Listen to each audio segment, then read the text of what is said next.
I'm back for the second time this morning, and I think we have another really awesome and amazing fireside chat. And so, looking forward to the next 45 minutes. Before we begin, just a little bit about myself. My name is Michael Gian. I am currently the managing partner for a U.S.-based venture capital firm called Solasta Ventures, which is the U.S. arm of Aju IB Investment, which is one of the largest and I think the first venture capital firm created in South Korea. And so with that, it's a real privilege and an honor to be able to be here hosting this fireside with our distinguished guests. So I'd like to thank the World Knowledge Forum and the organizers at MBN, as well as all of you, the audience, and my guest.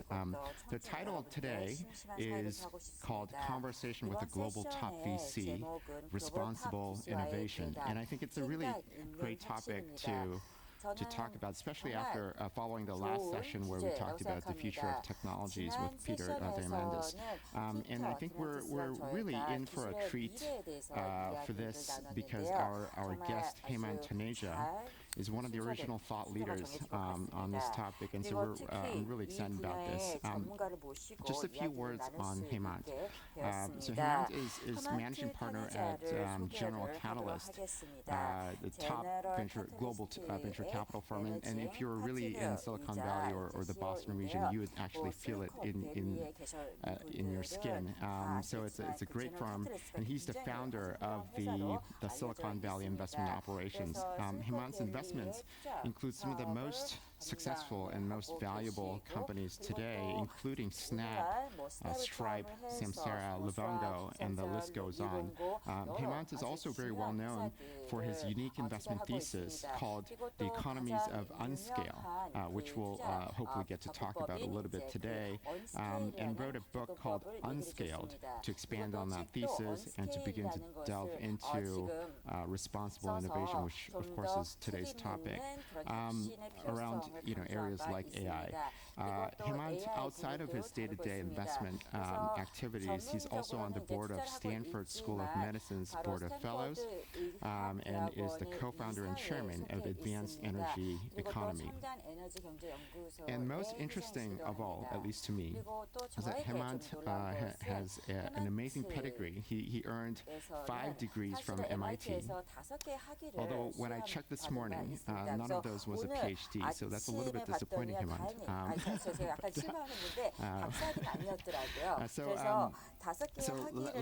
So let's welcome Heyman onto the stage virtually. So thank you for your time.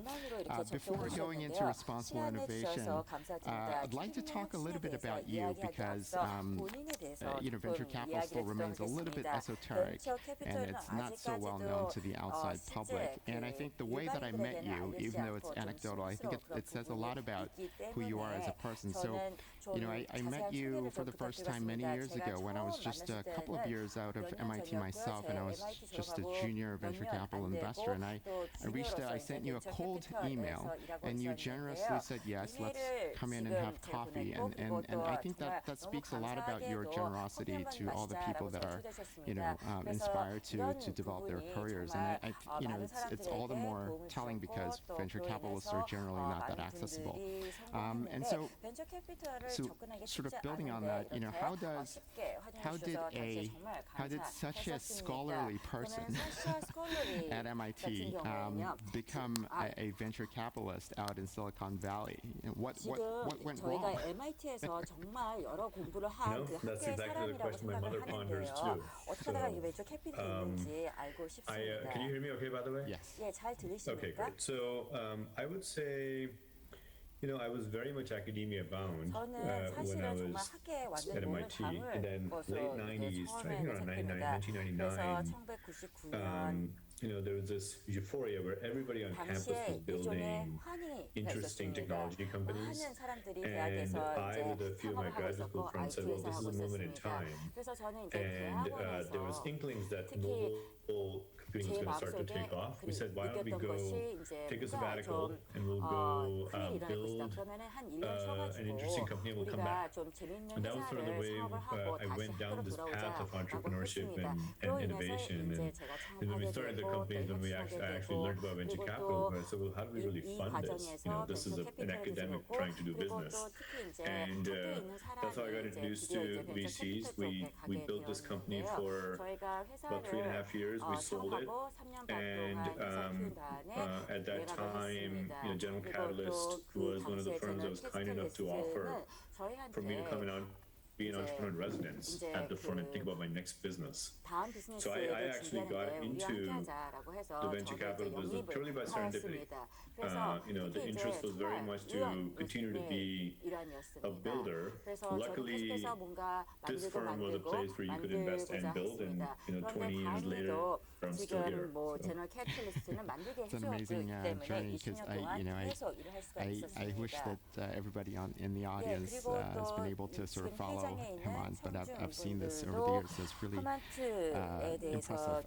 So let's go into today's topic, responsible innovation. And the word responsible is a broadly defined term, but how do you define it? What is responsible innovation, and why are you so passionate about that? Yeah. Look, responsible innovation at its core is a framework for building enduring companies. Companies that are engineered for both financial and societal returns. The old Milton Friedman adage that companies exist to only create shareholder value, I think we would all agree is slowly dying. And my mission with the work on responsible innovation is to kill it outright. The truth is, the companies exist because society allows them to exist. And today, society and all of its stakeholders, consumers, employees, shareholders, they all have new set of expectations. New requirements that they have of businesses and society. And the companies we build, they have to adapt and they have to rise to meet and exceed those expectations. And I think responsible innovation is the framework that is going to allow us to be able to do that. It fundamentally rejects this false duality that you are either building a business to make money or you're building a business to have impact. We think in this next phase of innovation, companies that are truly in the interest of society are the ones that will endure, and those will end up being the best investments. Can I sort of follow on that and clarify a couple of points? You mentioned impact, and beforehand, businesses either exist to make money or create impact. As you know, ESG is a hot topic today, big keyword, as is impact investing. Can you clarify the difference between those and how you define as responsible innovation? I'm glad you asked that. So ESG stands for environmental sustainability and governance. This is obviously a board-level topic in every major corporation today. And responsible innovation is actually aligned with the ESG at its core. I think about ESG as these important metrics that large corporations look at to make sure they're positively contributing to the world. But that's not corrupt their daily operations, if you will. It's almost sort of this separate from and often outside from the core. Responsible innovation, on the other hand, is really about how you build a company from the outset and at the key inflection points along the way. So ESG in some ways is an output, and you should think about responsible innovation as a series of inputs that go into building responsible companies. And those inputs are both mindset and mechanisms that are required to build enduring businesses that are fundamentally great for society. Oh, that distinction is very interesting. ESG, whereas it's mostly a description of the output, responsible innovation. As the phrase itself implies, it's a series of meaningful input that impacts the business over its lifetime. Okay, great. And so given how you describe responsible innovation, What are some of the areas, and you've written books on this, what are some of the areas that you think in which responsible innovation is especially called for, where it could make the biggest impact, perhaps? I mean, I think it probably applies to all the major areas, if you will. So think about, let me contrast what venture capital was when I first got in the business 20 years ago versus today. A lot of the work that used to happen 20 years ago was essentially building software to make different stakeholders efficient. So you would build software for doctors, you would build software for supply chain managers, you would build software for insurance adjusters. That's the kind of stuff. We're bringing efficiency into sort of work and consumer use cases. Today, if you think about what we are doing as founders and venture capital investors, we're building the next generation of insurance companies and health systems and schools. And so in some ways you have to think about how all of these next generation institutions in society are being built. And from our standpoint, making sure they're on the right side of history is a lot of what we think about when we think about the principles of responsible innovation. Could you maybe give us a specific or concrete example of maybe your recent investment or portfolio companies that are doing a really good job? I'll give you a provocative systemic example. Okay, so if you were to visit 101 in the Valley, probably there are 3 of the following kinds of projects that are being developed. One around self-driving trucks, okay, one around longevity, because who doesn't want to live longer, and then projects around basic income, where the fundamental idea is that at some point there won't be any jobs and we need to figure out how to help people sustain themselves. Well, on each of those, I could probably say, hey, there are good reasons why each of those is potentially an interesting area to develop and build a business around. But what if all of them came true? You have to think about the intended consequences on the other side. And, if all of it came true, in the United States there are 4 million truck drivers. You would have to go to all of them and say, we've got good news and bad news. Good news is you're going to live 30 to 50 years longer because we've solved longevity to some extent. Bad news is you're not going to have a job. And what's worse is you also won't have self-esteem because we're going to put you on a stipend with basic income. Well, that's not responsible innovation. That is not the world we want to create on the other side. So I think thinking with intentionality about how all these pieces of innovation come together and what the world looks like on the other side is extremely important for us. And frankly, a new muscle, because this is not what at least tech entrepreneurs used to have to think about over the past, 30, 40 years. Wow, that's actually very profound. But let's bring that down a notch. Through the last few days at this forum, there's a lot of startups that are here as well. And so let's apply responsible innovation through the lens of the entrepreneur. And I think that you see a lot of founders and entrepreneurs every day. And many of them are actually very mission-driven, especially these days, which is great to see. So the question for you is, when they come and pitch to you, and they're pursuing some form of responsible innovation in their entrepreneurial journey, what do you look for in them, or what do you look for? What advice might you have for them? Yeah, look, I think there are 2 really important elements. One is the time horizon, and the other is intentionality. And so one of the first questions we ask when we're making an investment decision is, do you want to build an enduring company? Why do you want to build this enduring company?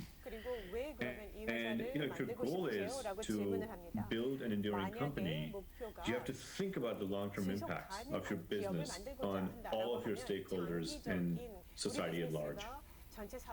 The other question around intentionality, what difference or change are you trying to make in the world? Who will benefit and who will get left behind? We talk a lot about sort of mindfulness of impact as one of our core values, and that's a key part of this. Our founders who are building, what in essence become market-leading companies are very mindful of the impact their success is going to have on the world. Every business, as we all know, is obsessed with key performance indicators or KPIs. What we want to see in this next phase of innovation is to see the businesses and the founders be equally obsessed about what we're starting to call key consequence indicators, KCIs. Being able to measure and gauge, gauge your progress on, this is going to be a key part of widespread adoption of responsible innovation. I think that is what we're really focused on, which is, are you thinking about the consequences of the work? Are you thinking about what's happening as these things are getting adopted? We're now starting to develop a framework for KCIs for our founders, and frankly, baking it into our own due diligence is something we're calling societal due diligence. Part of the responsibility we strongly feel at our firm is to bring this thought leadership to the industry. So later this year, we'll be launching Responsible Innovation Labs, an independent nonprofit whose charter is to help codify, promote, communicate responsible innovation best practices. That way there's frameworks, there's case studies that other founders can lean on as they build the next generation of companies. That's very exciting, and much looking forward to that. If I may capture a few important words that you just said, mindfulness of impact, was it? Did I get that right? I think that really hits home really strongly, and KCI, key consequence indicators. I look forward to that becoming the superseding KPIs. And of course, all of that in the context of endurance, building an enduring business. And so I think that the topic of endurance is also something that I think us, the venture capitalists, should be very much be aware of. I think you as a leading venture capitalist, not only are you looked upon by many entrepreneurs out there, but also by the fellow VCs in Silicon Valley and across the globe, of which I am one. So can you give us, the venture capitalists, some advice on responsible innovation? I think you talked a little bit about that, but what role should the VC community play in responsible innovation? What do we need to do better? Do we need to think somehow? Do we need to think in a very fundamentally different way? Look, I think it's a really interesting question. You asked about large enterprises and businesses. I think for them, frankly, I'm not sure it's even a matter of innovating responsibly. For them, it's actually even, how do they even think about innovation, period? I think there's a lot at stake for them. This whole sort of digital transformation is a myth for a lot of large businesses. The truth is, they've largely been disrupted by nimbler, more agile, better funded, and less encumbered competitors. I think a lot of businesses see the venture and startup ecosystem as a competitive threat. But I kind of frankly think of it very differently. We have this sort of principle of radical collaboration that we operate with. So take healthcare, for example. It's a place where the firm is very deeply focused today. And, we almost indict the word disruption. We think the greatest change in healthcare will come from a true partnership between new companies that the venture capital ecosystem is building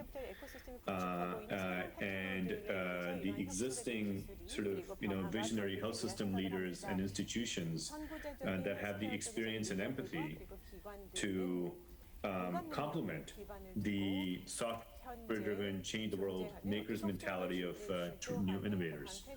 It's the same way we approach education. You know, we don't have the luxury of saying we're just going to disrupt the system or build an entire educational system from scratch. You have to figure out how to work collaboratively to create change from within the system. You know, we have this mantra, get out of the valley and into the world. This is not about building technology in Silicon Valley and letting the chips fall where they may. This is about working in and with the real world to create solutions. Solutions that will genuinely impact people's lives positively.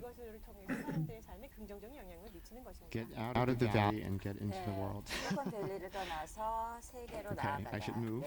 저도 사실 이사를 해야 되지 않을까 생각합니다. Right. 꼭 물리적으로 I think one of 이사하는 the 게 things I was 아니라요. taking notes. You said 마음으로 radical 할 수도 있다고 collaboration, and then 생각합니다. you cited healthcare as an example. I know that 협업이라고 you wrote a book 얘기했는데요. 특히 last year 이제 that came out just before the 작년에 pandemic, so it was 팬데믹 quite 직전에 prescient. 출간된 그 책이 But 있었어요. 굉장히 can you elaborate 시적절했다고 on that a little 생각했는데요. bit? The notion of radical collaboration between large enterprises and 협업이라고 maybe the 얘기를 ecosystem of 해줬을 때 venture and 생태계 startups, 그리고 또 etc. 벤처 스타트업 Yeah, so look, there's a view in Silicon Valley that hey, with AI, we will essentially completely disrupt healthcare. We don't need physicians. We'll be able to do everything just using software. Meanwhile, you know, when you live through the pandemic like we all did, and you see the empathy and the resilience of the healthcare workforce and what it took, frankly, to save society, that's not something AI is going to do. And I think it sort of gives you an appreciation for you know, the transformation required in that system. So our belief has been that the future healthcare system needs to do two things from where it is today. This is perhaps a US specific comment, but I think it applies everywhere. One is to leverage the internet and create consumer experiences segment by segment that turn healthcare from scarcity to abundance. And the second is we have to do it in a way that it fundamentally reduces the GDP of healthcare. Right? I mean, it's virtually bankrupting society in the United States. If you look at the cost, it's 20% of GDP. It's just entirely unaffordable. And what you want to do is keep people as healthy as possible and spend as little as possible in healthcare. And that's the design principle you want to work backwards from.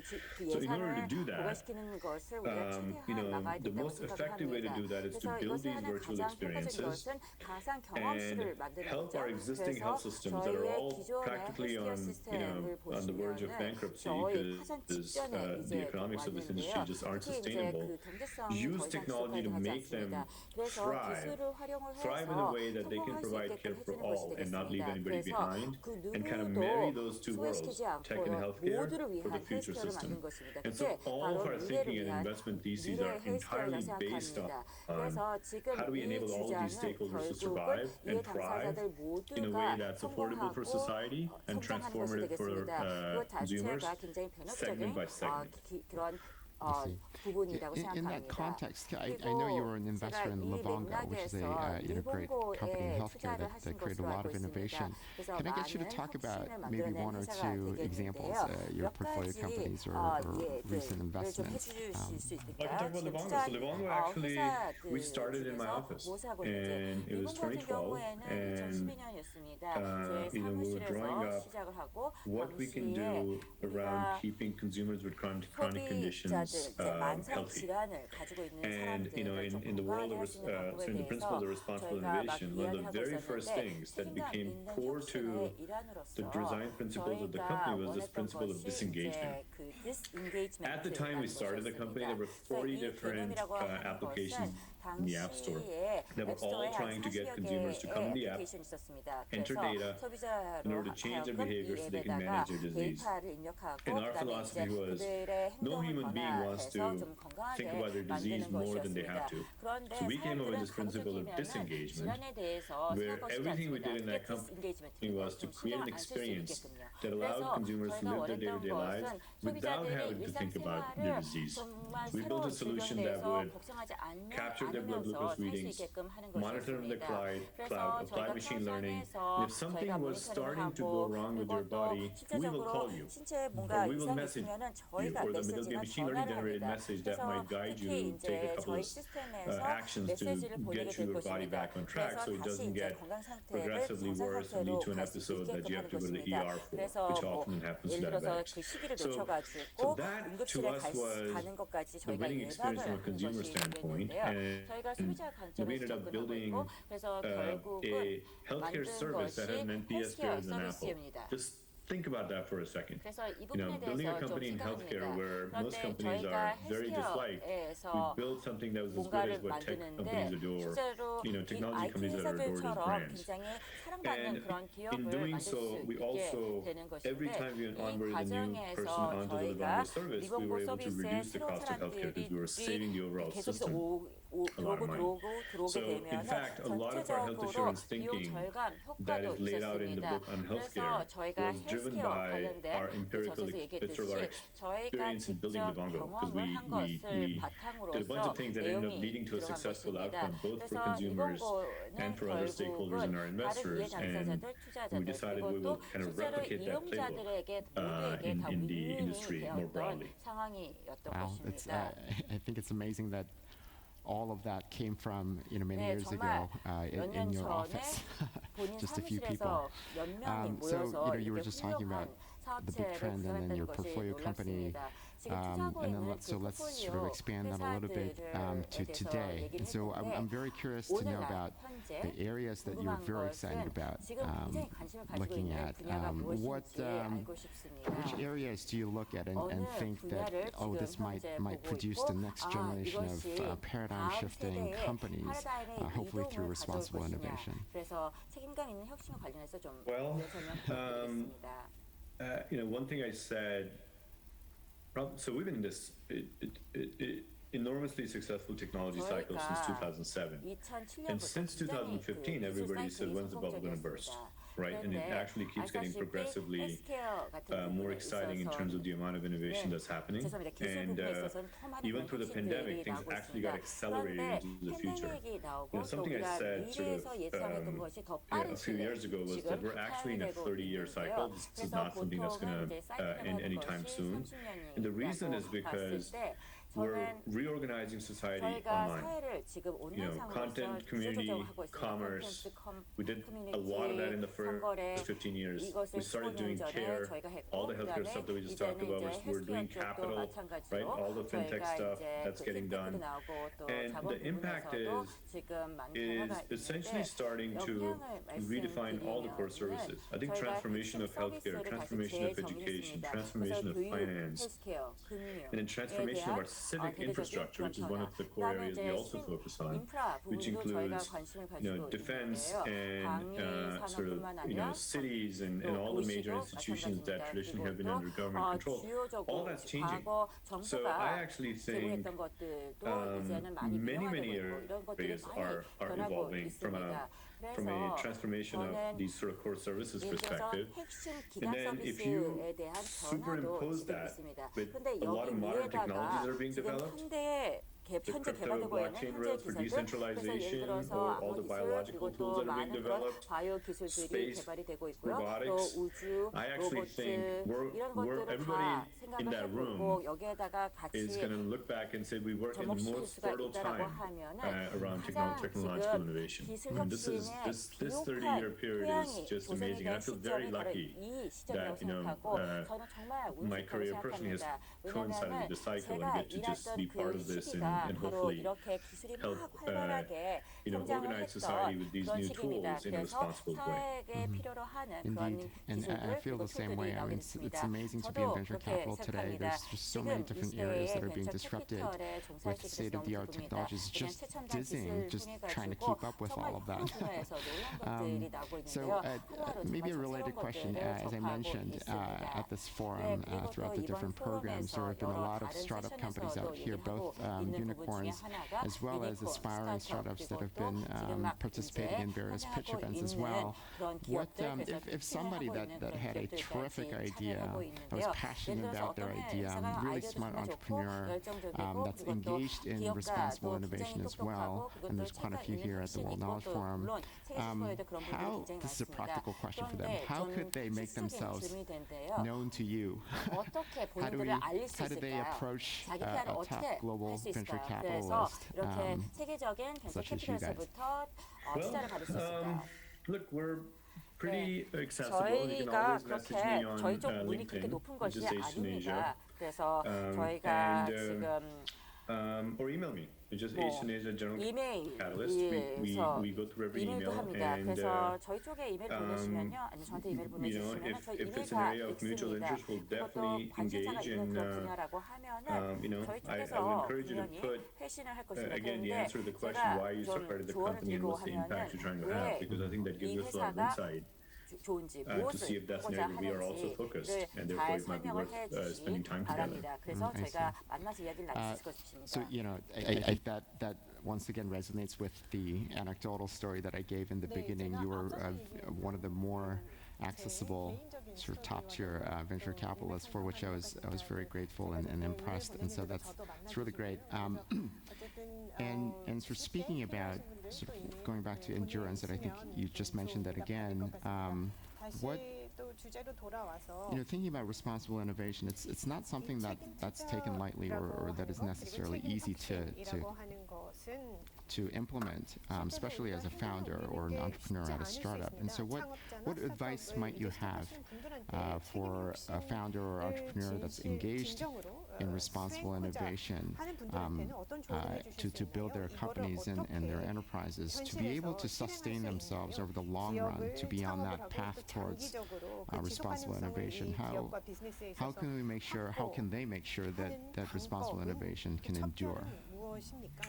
Yeah, look, I think it starts first and foremost with intentionality around what you're trying to build. Again, the mindset and the mechanisms. I think understanding what's the change you're trying to create, and understanding who your stakeholders are, and sort of measuring the impact you're having on all the stakeholders, because on the other side of this, you want to address the people that are getting left behind, perhaps, by your innovation as well. I think that comprehensive thinking is very important. And there are moments when you're building your company when the answer isn't clear on which direction to go, and you're navigating ambiguity. And I think in those moments, referring back to those core principles and using that as a framework to make the decisions will ultimately steer you on the right path. Right? I mean, building companies is extremely hard as it is, and threading the needle between short-term decisions that are good for the business versus long-term choices that are good for society, and getting that right, and finding ways to have the long-term thinking prevail is ultimately the difference between companies that become category defining and companies that have shorter duration in society. So I think the founder's role is to build a culture where everybody in the team understands it, and that mindset starts to be pervasive across all aspects, whether it's the AI algorithms that you're building and how you measure the long-term impacts and second and third order impacts on society so you can make informed decisions, or it's about how you build your team and think about diversity and inclusion, or how you think about the design of your business models to make sure that you don't have second-order, negative consequences like we saw with the business models that exist in the healthcare system or in advertising and other places where who pays and who benefits aren't the same people. Right? Avoiding scenarios like that from the beginning. I think that's a lot of what we have written about in an upcoming book to say, here's sort of a framework for the playbook around responsible innovation. The book is actually called Intended Consequences. It'll be coming out early next year. Intended consequences. Looking forward to that. 네, 그 책도 마찬가지로 This is somewhat of a personal question. There's so many interesting projects and protocols and innovations out there. One area that's really popular these days, and let me make it a lighthearted question. Maybe we can brainstorm together. But I know that you invested in Snap a number of years ago. But today there's a lot of new innovations around sort of short form entertainment, crypto-based, let's say animals, various NFT-driven emojis, these very sort of entertainment-oriented type of things that don't necessarily occur to me as being directly related to sort of some form of responsible innovation, or perhaps I'm thinking still too much about the output rather than the series of input into these businesses. How do you think about these? Yeah, so you mentioned Snap, so I just heard a little story around Snap. When I met Kevin and Bobby, they were actually on campus. And the sentence that really resonated with me and told me a lot about their mindset was, they said digital conversations have been unnatural. And Snap was an attempt to start to have technology conform to society and bring back the natural element of conversations. There's these disappearing messages, which is how they started. And that was a really interesting insight to me, which is, wow, we really need to develop technological solutions that conform to humanity and the way we are versus changing us.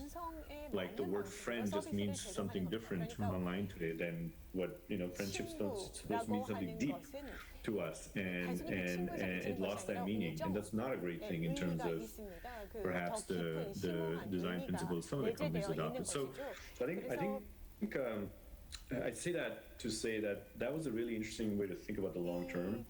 So when I look at what's happening with crypto broadly, and a lot of the NFT stuff is kitschy and toyish and entertainment today, but we're kind of rethinking the rails for commerce and trust and privacy with a lot of what's going on the other side. So, having some core principles with which these companies get built from the beginning would be important. I don't think necessarily that is a mindset that's pervasive in company building in that space yet. At least I haven't found it. Maybe it's starting to.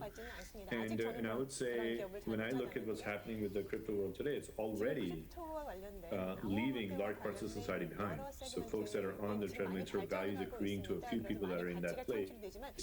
That to me makes equity issues even worse in society that kept perpetuating. So I think thinking about even though the principles of decentralization are quite on the right side of history, the implementations of the use cases that get built on top to make sure there aren't any unintended consequences in the way they're being done, I do think a lot about that. And I don't know I have the answers because we're in such early phases, but I definitely would encourage folks that are innovating in that area to be thinking about, hey, where is this going, and are we leaving stakeholders behind, or is this truly going to build a set of businesses that are good for all stakeholders?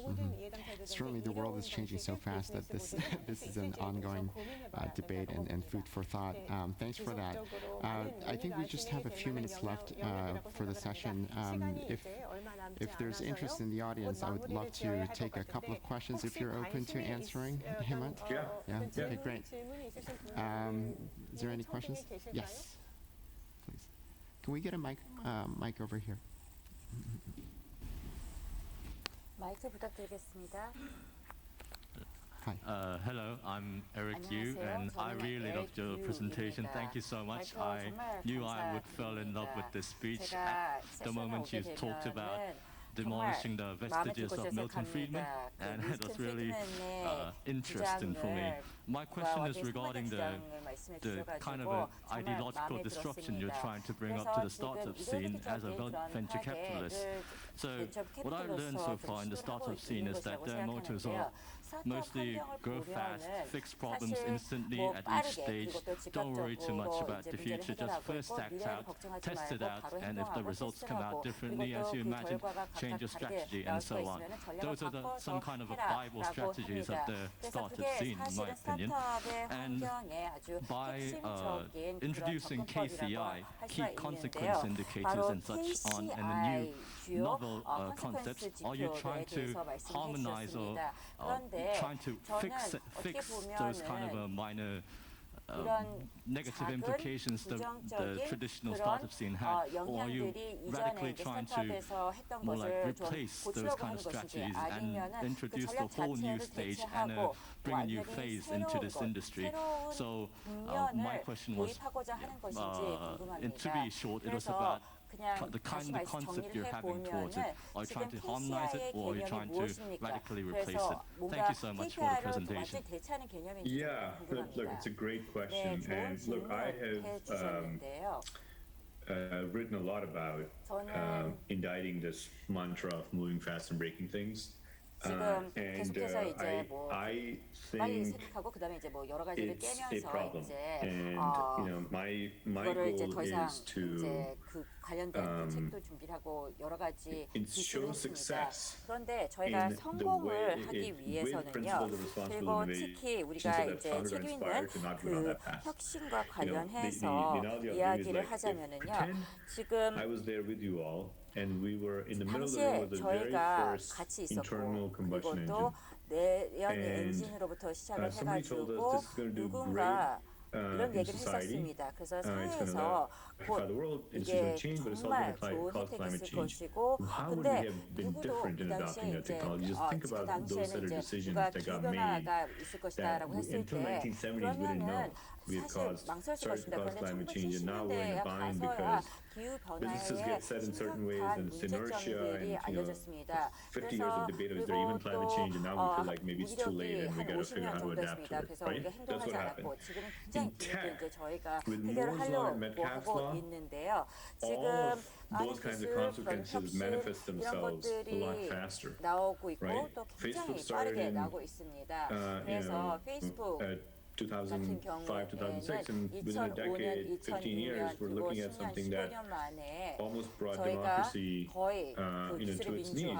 Not because they were never written about this, not because people at Facebook meant to do that, but because the intentionality and the measurement of consequences of the work wasn't there. And there was a business model where, even an ad impression in an echo chamber was just as worth as something different. And so why not create all of it and just create shareholder value, right? So because with AI and internet and the world of abundance, good things can scale really fast, the so can bad things. The negative consequences can amplify really, really fast as well. And so I think we have no choice but to think about bringing in much greater level of intentionality and long-term thinking from the beginning in how we design these product services for society. I think it's essential for this next phase. Thank you. I think that we're almost out of time, so we'll leave it at this. Unfortunately, I think there's a lot of questions out there, but Hemant, thanks for your insight and the inspirational thoughts and stories. I know it's dinner time over there, so particularly thank you for making time for all of us. I hope it's been very helpful for us and leave food for thought for us to think about. So I'd like to conclude this now and thank you and thank you the audience. Thank you for having me. Have a great conference, everyone. Bye-bye.